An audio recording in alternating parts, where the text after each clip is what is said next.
Thank you for joining us on KBC Channel 1. My name is Kasavuli. It has been a long journey, but here we are today. This is the debut of the Legends edition. I am Kasavuli. I have missed you so much. It's been 8 years since I was last on any television screen, and it is just a great pleasure to be back. A great pleasure to serve you, a great pleasure to serve this wonderful nation. And as a prodigal, well, they said prodigal sons, they're also prodigal daughters. Been round the corner, been round the bend, and I'm back home. Home is always the best. So tonight we bring you lots of news, we bring you lots of surprises, and don't touch that dial. Stay with us. On to our first story tonight. President Uhuru Kenyatta has unveiled the 10 billion shillings Kenya Marine Fisheries Socio-Economic Development Project, a government initiative aimed at uplifting income of fishing communities along the Kenyan coast. President Kenyatta said the immense opportunity provided by the project must be exploited to generate investments, create jobs, increase tax revenues, and sustainability, improve local livelihoods, as Juni Karisa reports. The multi-billion project complements strides made by the government in realizing the blue economy agenda at the coast. The government, in collaboration with the World Bank, has injected 10 billion into the blue economy sector at the coast, monies aimed at revitalizing the marine fishing sector across 5 coastal counties. Beach management units hailing from Mombasa, Kwale, Tana River, Kilifi and Lamu counties will be capacitated to improve priority fisheries and mariculture in fish landing sites. The 5-year project will further boost the income of rural communities. Utatusaidia kuhakikisha pia ya kwamba tumepambana na umaskini, sio kwa kupatia wananchi wetu samaki, lakini kwa kuwafundisha njia za kutega ndio wajitegemee wenyewe na waweze kujisimamia wenyewe. The project is aimed at complementing an existing 2.1 billion ultra-modern tuna fishing processing facility at the Liwatoni Fisheries Complex. The office should ensure that fishing vessels licensed to operate in our waters must also provide jobs and training opportunities for all our local fishers and our young people. President Uhuru Kenyatta, while officiating the CAMSFED program in Mombasa, underscored the need of timely release of the budgeted resources that will eventually propel the country's annual catch that is currently lagging by 70%. Hizi hela mutoe haraka jameni, zifikie wananchi. Hiyo sio zenu za kukaa kwa mabenki, ni za wao. Kwa wale ambao wanataka kuendelea kupiga nduru wapige, sisi tuko kazini. Hii mambo ya matusi kila siku, sijui mimi ni hii, haitakusaidia. Kazi na jasho ndio inakusaidia jameni. We are willing, even at county governments, to complement whatever is being done so that watu wetu wapate manufaa. Ushirikiano wa serikali ya kitaifa umewezesha kaunti hizi zetu na ziko tayari kwa uwekezaji. Mradi huu unakuja kwamba tayari tumeweka misingi maalum. Juni Karisa for the Legends edition from Mombasa County. Colin Soyu has been elected as the new Kenya National Union of Teachers KNUT NUT Secretary General for a 5-year term in an election that saw 5 members of the KNUT's National Steering Committee leaders voted in unopposed. Collins Oyu, who was unopposed in today's elections following resignation of Wilson Sossion, dismissed claims that the giant teachers union is at war with the government, saying the new blood of leadership will articulate the teachers' issues which have stagnated for a long time. Ben Chumba reports. Colin Soyu was the man of the day after he was elected for the position of Secretary General at the Kenya National Union of Teachers NAT for a 5-year term unopposed. We are lucky today that what we expected has come to be true. Teachers really wanted change. During the NAT national elections held at the Ruaraka Sports Ground in Nairobi and attended by over 1,800 NAT delegates from 8 regional branches across the country, Hesbon Otieno was elected unopposed as NAT's Deputy Secretary General. Others who sailed through unopposed include incoming NAT National Chairman Patrick Karinga Munuhe, National Treasurer James Ndiku, and Deputy National Treasurer Ali Abdi Hussein. We have organized this event with a lot of challenges in terms of lack of funds. You know very well that the union's income has dwindled and it has gone so low.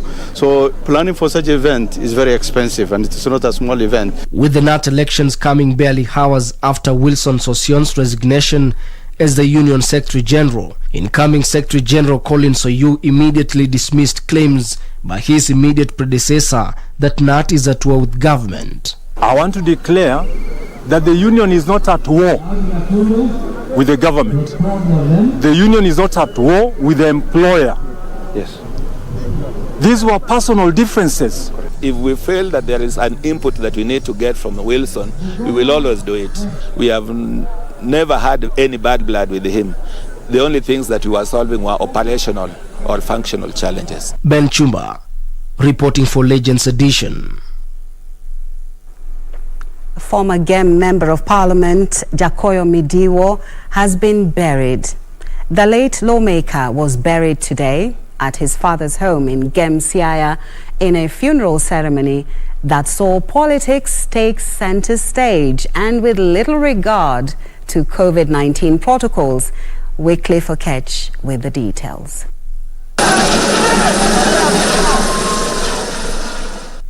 The body of the late former parliamentarian landed at his homestead from Nairobi at around 10:30 this morning for viewing.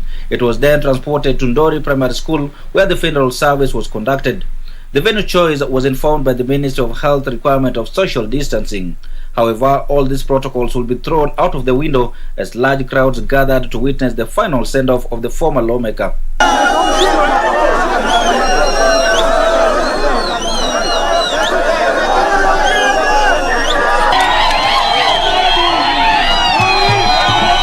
Jakoyo's family eulogized their kin as a pillar who held the family together and provided exceptional leadership.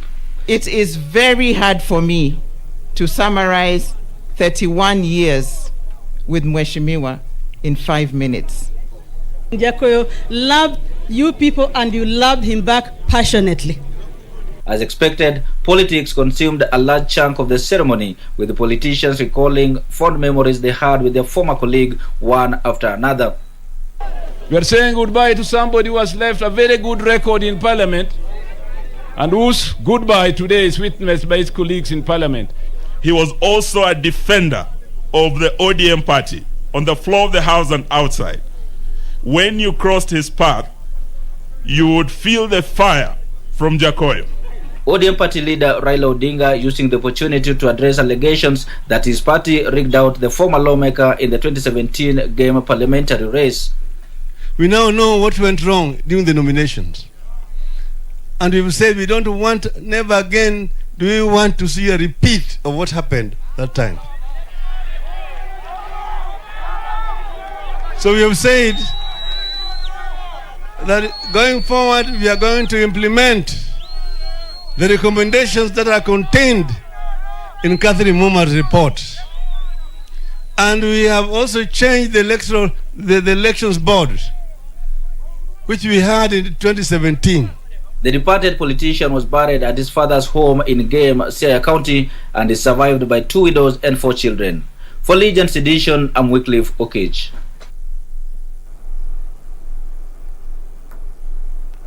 Well, you can interact with us on hashtag This Is KBC, and you can follow me on @Kathy Kasavuli. That's my Twitter handle.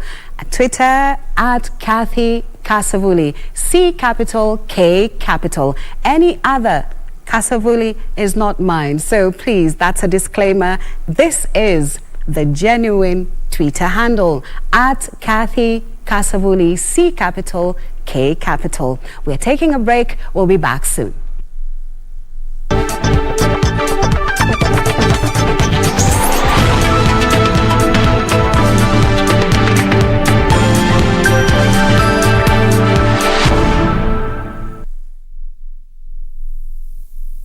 Dear customer, you can now access Kenya Power services fast and easy directly from your mobile phone by dialing *977#. If you are a postpaid customer, press 2 after dialing *977# and you will be able to pay for your bill, access your bill and receive bill alerts. You can also do self-reading of your meter. Simply go to the self-reading menu, add your account number, input the current meter reading, then send. You will receive your power bill within 24 hours. Your meter number is automatically saved for future references. Kenya Power, powering people for better lives.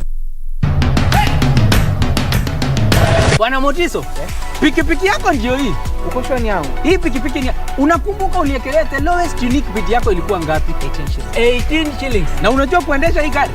Kidogo. Haya, kitoko yako shika helmet, kifungu yako chomoka na mali yako. Kujiunga na QuickBid ni rahisi. Enda kwenye M-Pesa, bonyeza paybill kisha weka business number 4032353. Kwenye account weka kodi ya bidhaa unayotaka na bid yako ya chini zaidi. Kwa mfano TV 16. Kisha weka shilingi 20 tu kama idadi yako. Weka bid yako pia kwenye www.quickbid.co.ke. Kumbuka, bid ya chini zaidi ya kipekee ndio hununua. QuickBid, bidhaa bora kwa bei ya chini. Welcome back to magical Kenya, the land of the WRC Safari Rally.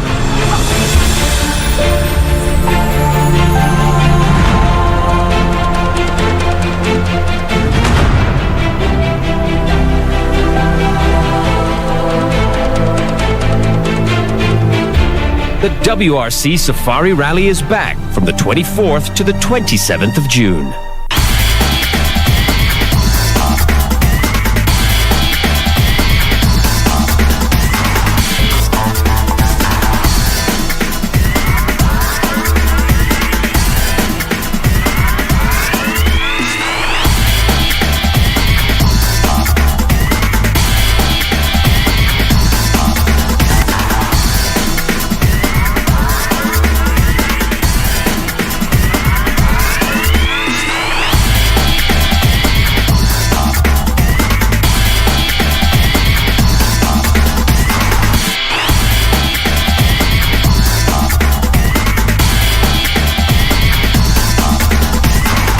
We are saying the last mile is because we have one area that we have not yet attained what we are looking for, and that's elimination of mother-to-child transmission. In their countries that have eliminated mothers passing on HIV to their children, in Kenya we haven't. That is actually the foundation or the bedrock of the First Lady's initiative, and so the First Lady cannot do it alone. Ministry of Health cannot do it alone. And so what we are doing as NAC is working with the counties so that we can all, so that if a mother, before she even gets pregnant, can she know her status? Because if you know your status, that's the first way of making sure that you prevent passing on the virus to the children.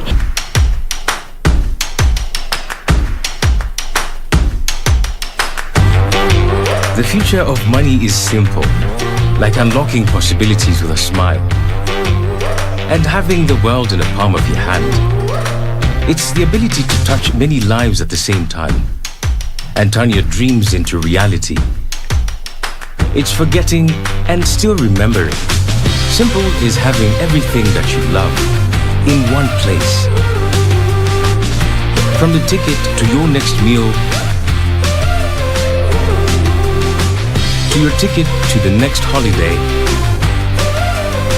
it's an easy way to ask for a boost when you're low. And keeping track of everything on the go. The future of money is simple, and it's here. Download the new M-Pesa app today.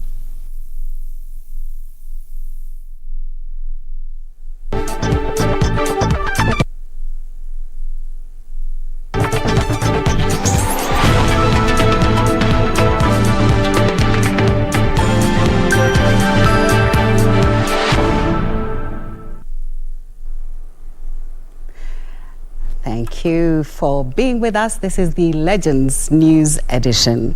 Deputy President William Ruto has backed the proposal to have a drug rehabilitation kitty incorporated in the National Hospital Insurance Fund coverage as part of management of health-related issues. The Deputy President says establishment of the fund will also go a long way towards making resources available to support the effective rehabilitation of more Kenyans who would otherwise not access these services. He made the remarks in Karen, Nairobi, during the commemoration of the International Day Against Drug Abuse and Illicit Trafficking and the launch of the Addiction Prevention and Rehabilitation Association of Kenya. There are proposals for components of rehabilitation focusing on the management of health-related issues to benefit, for instance, from NHIF coverage for outpatient and residential costs. And I believe that it is worthy of serious consideration and action. It is time for us to activate the statutory rehabilitation mechanisms established by the Narcotic and Psychotropic Substance Control Act. In particular, the Rehabilitation Fund ought to be speedily established in order to make resources available to support the effective rehabilitation of more Kenyans.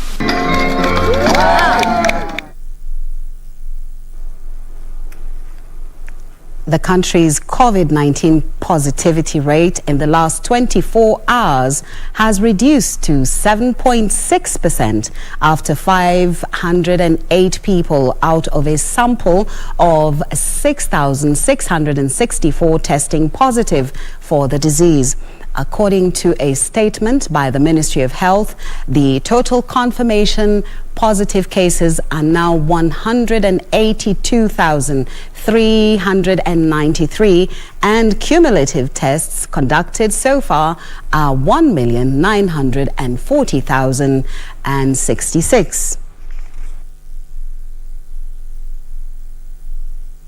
Succumbed to the disease, 17 being late deaths reported after conducting facility record audits on diverse dates in the months of March, April and June. The death toll since the pandemic hit the country in March last year is 3,574. In the last 24 hours, 539 patients have been given a clean bill of health. 296 from the home-based and isolation care program, while 243 are from various health facilities.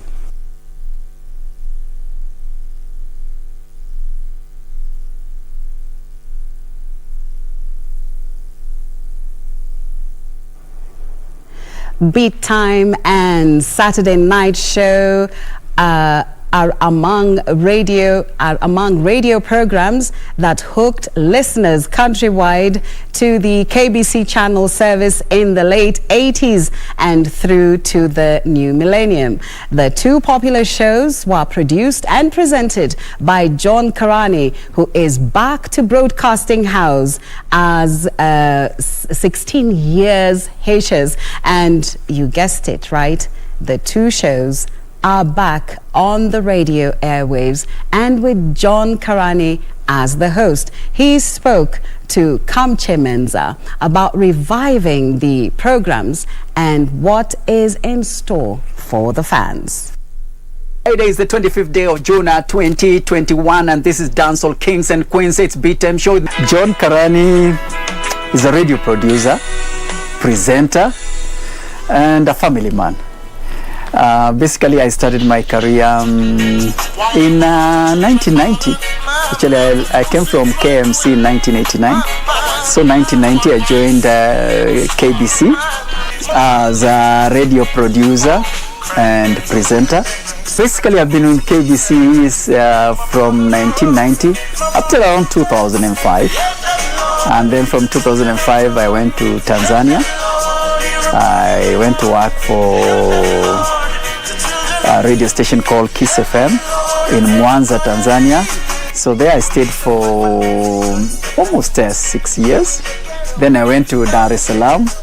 I worked for Tone Radio before coming to Kenya about 2 years back. Tell me, chuki ni ya nini? Chuki ni ya nini? Tell me. So BTM was the first show I did, and I remember people like John Obongo Jr., Larry Wambua, and also not forgetting Abdul Haq, who is in London at the moment. Those are the people who showed me the ropes. So Saturday Night Show was actually started by a colleague of mine who passed on, Johnston Omurunga. He was the architect of the show. He was the producer. I used to be a presenter, and I learned how to do the show also. So when he passed on, I became now the producer and also started doing the show as well as presenting. So when Metro FM was started as a reggae station, actually I was the one who went to head the Metro FM. Now on the lyrics in a flow vibaya sana. Regina Thiongo, your request is coming up. BTM show actually was a show that used to play hip-hop, house and local music, which were the trend top songs then. Saturday Night Show basically was a show whereby I used to give words of your favorite songs. So those days there was no internet, so people were not basically going to Google for songs. So the lyrics of songs, I used to give them out. So people used to write down the songs, the lyrics and everything. It used to be very popular. So basically I've just been doing my own business. Yeah, a little bit of farming.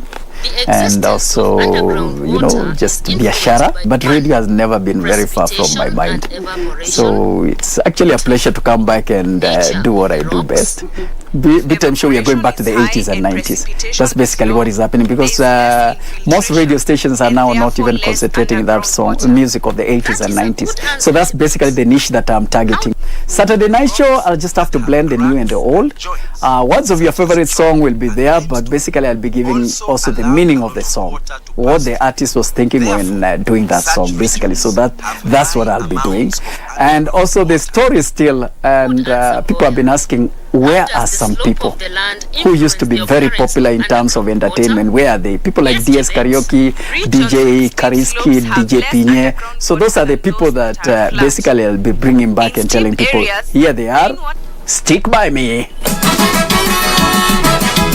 That music that I'm going to play for them is songs that maybe somebody has not listened to that song for over even 5 or 10 years. So basically that's what I'm going to do. BTM is 4 to 5, Monday to Friday. Yeah. And Saturday Night Show from 8:30 p.m. up till midnight. Between 11 and midnight, there's a session of slow songs.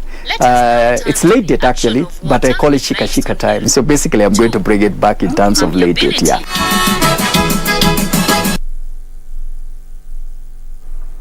Well, it is congratulations to John Karani, the legends of radio. We take a break, and when we come back, we've got surprises for you.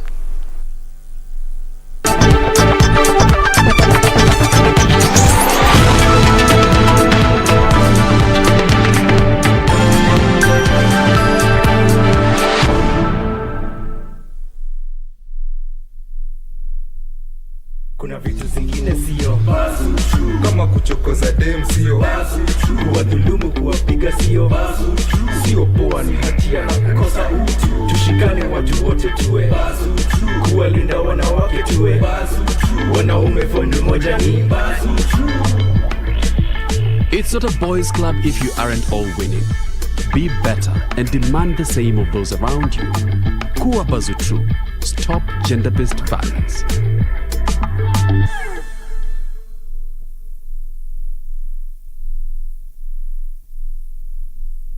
Malaria ni ugonjwa hatari sana unaoua watu wengi hapa Kenya. Japo kuko na corona, hatari ya malaria bado iko. Mtoto huyu alikuwa na joto jingi, kutetemeka, kuumwa na viungo na uchovu. Alikimbizwa hospitali ya umma ambako sheria za COVID-19 huzingatiwa na ni salama kwa shughuli ya upimaji. Vipimo vilionyesha kuwa ana malaria, na papo hapo daktari akampa dawa za malaria na kumshauri azimalize, na ili kujikinga wawe wakilala ndani ya neti iliyotibiwa. Malaria husambazwa na mbu. Walio hatarini ni watoto wa chini ya miaka 5 na akina mama wajawazito. Kupimwa na kutibiwa ni bure katika hospitali zote za umma. Usisahau adui malaria. Zero malaria huanza na mimi. Chukua jukumu leo. Komesha malaria. Ujumbe huu umeletwa kwenu na Wizara ya Afya. If you have been in contact with someone who is suspected or has tested positive for COVID-19, self-quarantine for 14 days and call 7194 for help. Self-quarantine restricts movement and the spread of the disease and protects your family, friends and community from being infected. During self-quarantine, you are advised to stay in a separate room, disinfect surfaces and clothing with appropriate disinfectant, avoid sharing household items, including utensils, towels and beddings, do not receive visitors, wear an appropriate face mask if you must be around other people. COVID-19 is preventable. Protect yourself, family and the community. This message has been brought to you by the Government of Kenya and its partners. Kupata skiza tune ya usifadhaishwe, dial star 811 star 815 hash.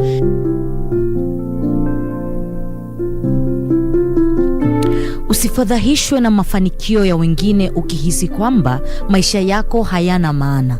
Kumbuka, wengi huzungumzia tu mafanikio yao na si changamoto walizozipitia na ni mara ngapi walianguka.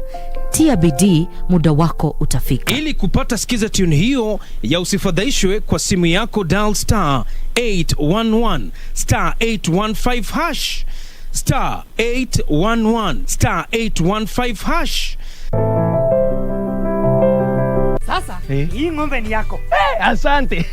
Hii ng'ombe itatoa maziwa mengi kabisa. Sasa shida ya school fees imeisha. Jen, chukua hii. Hebu nikuulize, hii maneno nasikia ya bima ya elimu inaweza kuwa namna gani mtu anachukua? Process ya kuchukua insurance cover yote ni rahisi. Hata niko na cover ya gari yangu. Kwanza unajaza proposal form kama hii na uijaze wewe mwenyewe. Na kama haujui kusoma, uijaze na mtu unayemwamini. Hakikisha ile majibu umepatiana ni sahihi na ni ya kweli. Pia thibitisha insurance cover imeangalia maslahi yako. Na usiwahi sign proposal form ambayo haijaandikwa kitu chochote. Pia ukumbuke kujitolea photocopy yako. Sasa wacha nianze hiyo process. By the way, ukisubmit hiyo proposal form, uhakikishe umepatiwa policy document. Uisome na uielewe. Hiyo ndio thibitisho ya kuwa una bima. Asante sana. Ujumbe huu umeletwa kwako na IRA.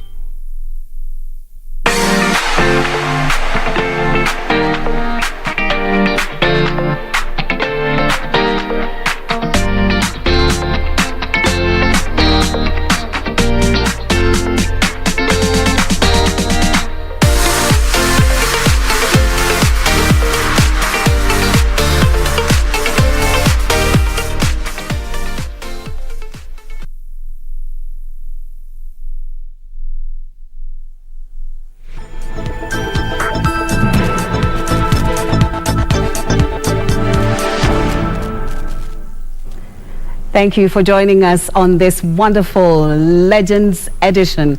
And on the Legends edition today, we have a wonderful woman who has achieved great feats in her life. And this is none other than Pauru Choda. Pauru Choda and Prem Choda were a couple that participated in the Safari Rally for 30 years uninterrupted, while she participated for 19 years. Welcome, Madam Choda. Good evening, viewers. Good evening, Madam, and very happy to be here with you on this auspicious occasion. Thank you so much. Oh gosh, the pleasure is all ours. I have always personally looked out, to meet you, and unfortunately I didn't have a chance. I met you now, and I'm so happy. So please tell us about your exploits on the terrain, rough terrain. I know you also participated in safari rallies in the Himalayas, but first let us start in East Africa. How did you participate? How did you join? My husband used to go in the safari rallies all with old cars. Then one day it was our wedding anniversary and I got him a car from Amazon Motors. in 1971, and that was the first rally he completed. My husband was also a track driver. He went to Langa Langa in Gilgil. Then he participated. His first participation in the rally was in 1959. Wonderful. This is the late Prem Choda we are talking Prem about. Singh Choda. Yes, he was also a bodybuilder and a wrestler, you told me. Yes, and he was my childhood friend. Okay. And that's where I married him. Wonderful. So that's where the synergy, you know, started growing for this great feat that you carried out. Weren't people surprised when your husband actually registered you as a navigator for him in the Safari Rally? I had to go for the Freedom of Hunger walk for 43 kilometers, and then he thought I was a little bit fit to sit with him. Wonderful. Did anybody else, you know, cheer him on when you were, you know, driving with him?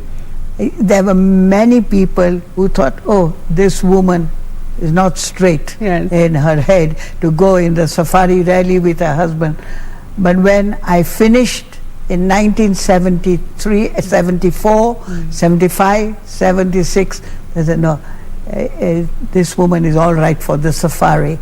And the people from Colt Motors, we got that trophy for finishing in a Colt Lancer 3 years consecutively.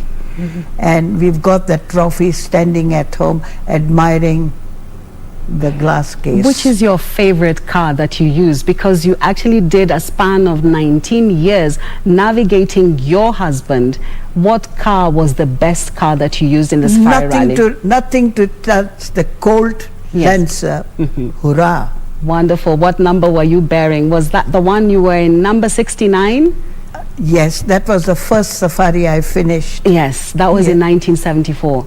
74, 75 and 76. Wonderful. And this took you all the way to Tanzania, Kenya and Uganda? No. Yes. When I started the rally in 73, that's the only year that I went to Uganda, Tanzania. Okay. And the after rally, that, we never. After that, the rally was completely in Kenya only. Yes. Okay. What do you think about that? Do you think it should be held in all the 3 countries? It would be lovely, but even Kenya is not bad. Kenya alone. But if you may give me the liberty to say today that the rally of today is not a rally. It is a mixture of track and safari rally. In our time, the safari was about 6,000 kilometers. Yes. And we went through dust and rough and rain and mountains and all that. It's no more the same. Now it is a track race. By the way, there was a time you and your husband were actually submerged in a river. How did you get out of that? Well, God's wish. And another thing I must say, that my husband was a very good driver. Yes. Very good driver once again. And we went submerged in water completely in Kitui. Yes. It was the section in Kitui. Yeah, it was, you know, submerged in, there was a lot of rain and floods. Yes, we remember very well. In olden times, the rally was always at Easter time. Yes. And all the people from the villages and everywhere came to see us, and it was great fun. Easter time was rally time. Now, let me ask you a question. You know, being a navigator of an experienced rally driver, because your husband actually did 30 years consecutively. You joined him and did 19 years of those 30 years. Did you need to be a technician or a mechanic in order to, you know, join the Safari Rally? What were your special there was a need for me to know all that, because my husband and the service crew were very good. But over the years, when you get involved into something, you want to learn it also. So at times I learned, and I can to a certain extent look at the engine and know what is wrong with the car. Wonderful, wonderful, wonderful. There were many times you actually spent sleepless nights on the road. Yes. Now, madam, in those days, it was not restricted only to daytime rally. We had to rally night and day. And so, at times, when a tarmac section came, which was not competitive, I used to take my husband and go to sleep on the tarmac. I noticed your cars did not have so many endorsements, no stickers, no logos. How did you fund your your safari? Mostly it was the good wishes of the people. We had no big sponsoration from anybody anytime, and always we were known as private entrance. Okay. Wasn't that a strain on you financially? Partly, but we made it. We made it because in those times you worked and you wanted to go. Yes. There was the give in it. Okay, wonderful. Thank you. You've heard it from the legend. This is one of our greatest trailblazers in the 70s and 80s who joined her husband and defied the odds, driving through rough terrain, driving through waters. As you heard, she said they were even submerged in a river. Well, thank you so much, Pauru Choda, for joining us on the Legends edition this Saturday evening. Thank you very much for having me and remembering my late husband. Thank you very much indeed. Thank you very much. There you have it, ladies and gentlemen. We will see you soon after this break.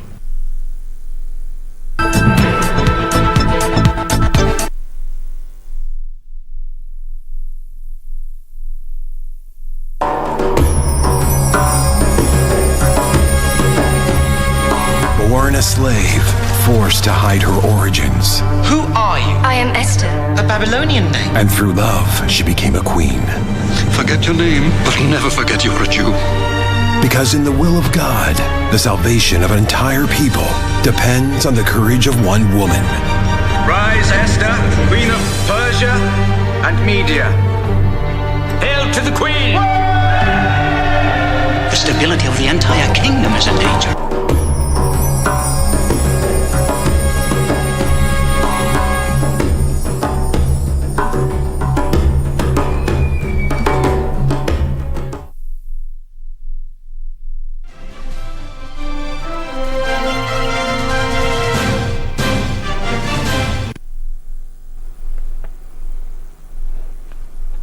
Well, that's our legendary Pauru Choda, who is now 88 years old and still strong and raring to go. Well, we would like to ask you, who would you like us to feature? Which legend would you like us to feature next week? So please send in your requests, and we will get back to you with positive results.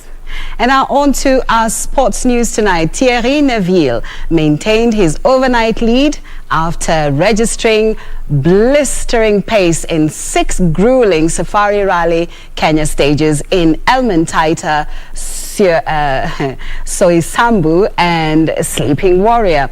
The cars will tomorrow morning head to Loldia, Malewa and Hell's Gate. Onka Rai alimaliza katika nafasi ya 15.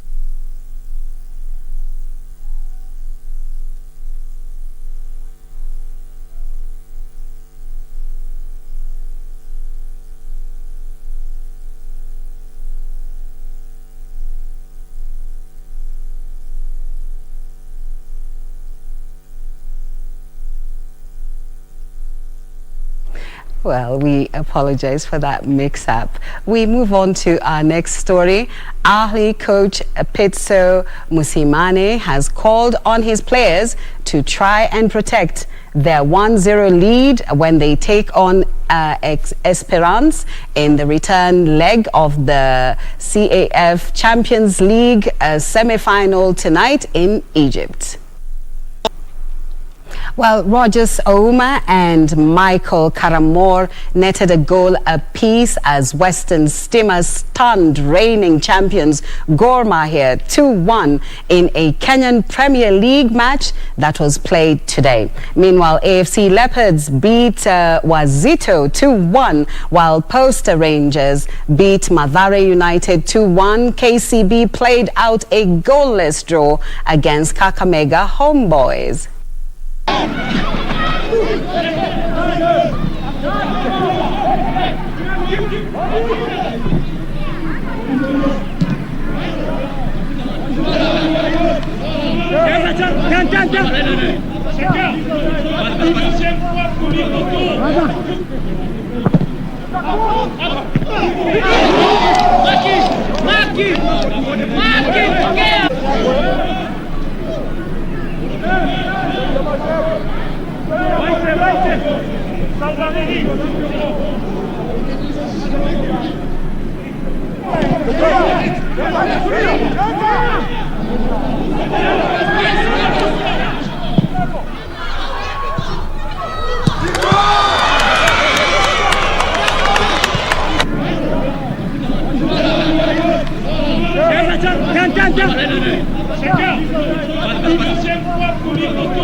It has been a wonderful, wonderful experience. It has been a wonderful day, and it has been wonderful just serving you and, of course, talking with you. Thank you so much for tuning in to the Legends Edition. This has been KBC Channel 1, the channel that gives you the most comprehensive news coverage. So, today.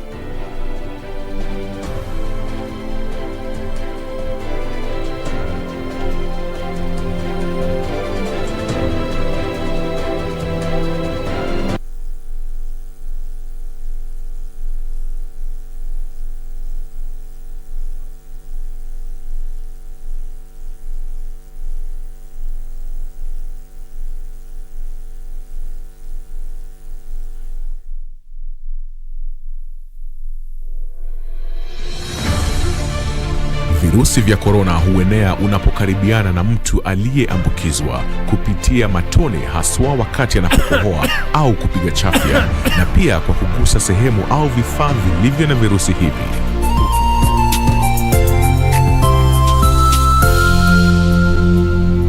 Jitenge kisha piga nambari 719 ili upate usaidizi. Mtu yeyote anaishi na maradhi sugu kama vile virusi vya HIV, kifua kikuu, saratani na mengineo anashauriwa kutumia dawa zake jinsi alivyoshauriwa na daktari bila kukosa. Komesha korona. Ujumbe huu umeletwa kwako na serikali ya Kenya. Vera Beauty College. Vera Beauty and Fashion College with branches in Nairobi, Eldoret, Thika and Meru. Did you know that we are a TVET approved institution? We offer courses in fashion design, interior design in soft furnishing, event decoration, flower arrangement, event planning, hairdressing, barbering and dreadlocks, beauty therapy, makeup, nail technology, spa massages, teaching skills, TOT, solo business management, and many more. Register now and visit our website on www.verabeautycollege.com. You can also call on 0725 923 550 Nairobi branch, 0728 087 689 Eldoret branch, 0722 227428 Thika branch, 0725 000-706 Meru branch. Vera Beauty and Fashion College, a TVET approved institution.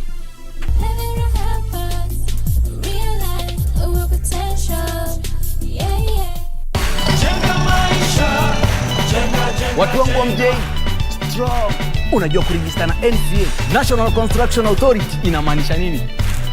Inamaanisha umetambulika kama fundi wa mijengo hodari kulingana na ujuzi wako.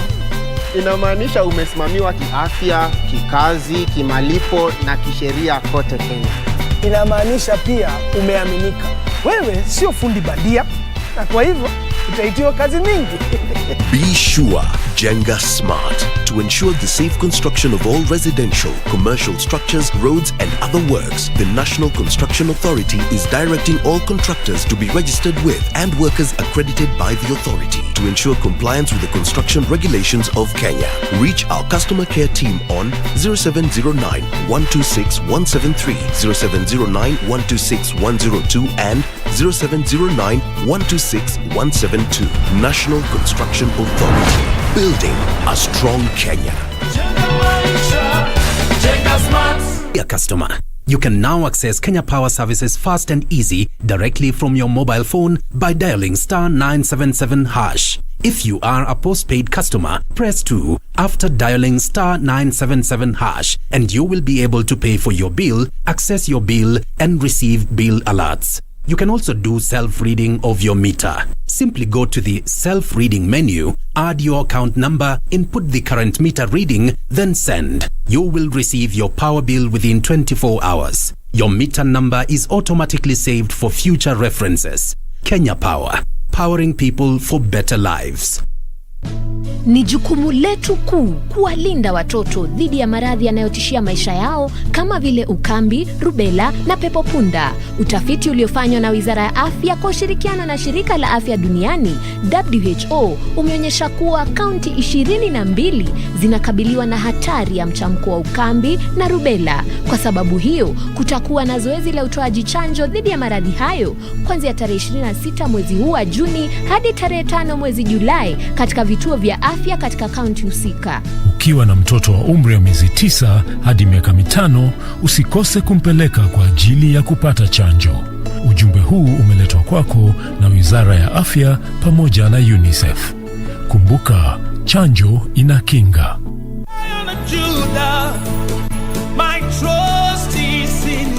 Jumapili hii kwenye runinga ya KBC, ungana naye Askofu Michael Wanderi wa kanisa la Christian Foundation Fellowship Kiambu kuanzia saa 1 hadi saa 2 asubuhi. Ningetaka nikwambie, our Jehovah God, because the Bible says he is the same yesterday, today and forevermore. He is able to take you to a place of abundance. He is able to take you to Rehoboth in the name of Jesus Christ. Kipindi ni neno la neema, ukiletewa naye Askofu Michael Wanderi wa kanisa la Christian Foundation Fellowship Kiambu.